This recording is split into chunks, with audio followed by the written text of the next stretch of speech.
Hi, I'm Paybel Benbera, survivor of the genocide at AI. And this is 20 Minutes. Today we will look at the story of Albert Kim, a frequent contributor on Ichapod. You may be familiar with the story of J-Wit's deconversion. At some point, he mentions Albert as an early confidant, and one who had, quote, beaten him to the punch, unquote, in apostasy. Well, today we will take a brief look into events that led to Albert's ultimate apostasy, with the hope of offering encouragement to others who might be on the fence. And now I present the story of Albert in Why I Left Christianity. I seldom post serious things on social media, partly because I'm not an expert in geopolitics, economics, or civil rights issues. But what I do know a great deal about is Christianity because I lived it, and for many years considered myself a serious student of theology. My Christian life started in childhood, amidst an environment filled with trauma, abusive and bullying family members, emotional neglect by my parents, and a feeling like I deserved being punished for things I couldn't understand. Going into adolescence, I found solace in a church community, where the idea of a loving God brought me a lot of comfort. I vividly remember as a 12-year-old being entranced with Michael Card's song lyrics, feeling cared for by my youth group, leaders, and believing I was a follower of Jesus through my piety. My faith had become the guiding force in my life. In adulthood, my devotion and faith deepened. My exploration of theology and personal beliefs led me to become a devout Presbyterian, where I aligned with the confessional Reformed traditions, Westminster Standards, three forms of unity. I embraced the Reformed dogmas as fundamental beliefs that govern life and how we relate to God and others.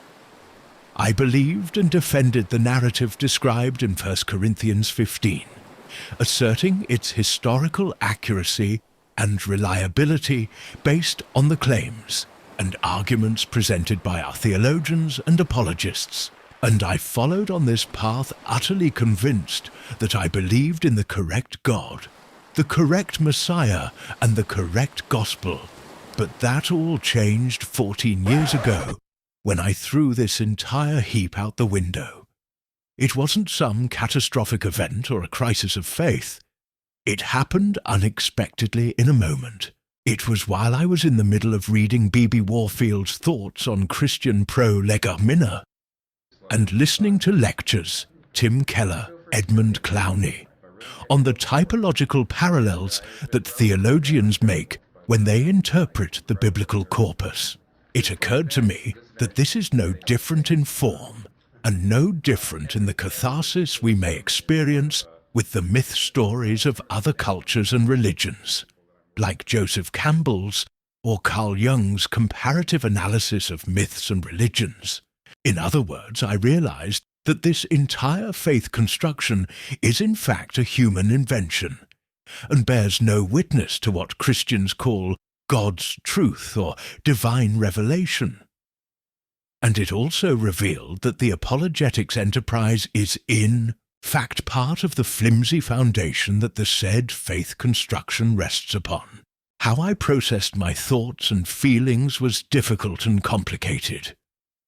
I was convinced for many years that the gospel message was intrinsically unique and had sufficient historical attestation to its validity and truth. When I ventured into biblical scholarship, or what's also known as critical scholarship, it revealed so many damning details about how brittle the Christian claims actually are. I would swing from utter embarrassment to longing for some spiritual catharsis, to just feeling numb and without words to describe what I felt. Some discoveries were more difficult to process than others, but it was overall really hard to grapple. with the fact that I had been egregiously misled by the church for all these years. All of this makes sense, of course. If pastors presented the data-driven consensus within biblical scholarship on their pulpits, it would be an affront to the dogmas of their institutions. Eventually, I tried to forget about all of this, and I made a lot of effort to move on with a much healthier and better perspective on life and the world. It became a significant relief.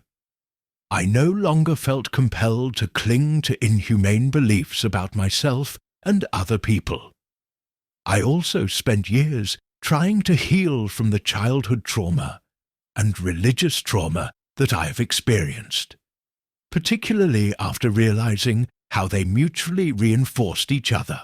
And I can say with reasonable confidence that I'm in a much healthier place today than I ever was as a religious person. Good psychological health seems to be an insurmountable task for a supernatural and transcendent deity.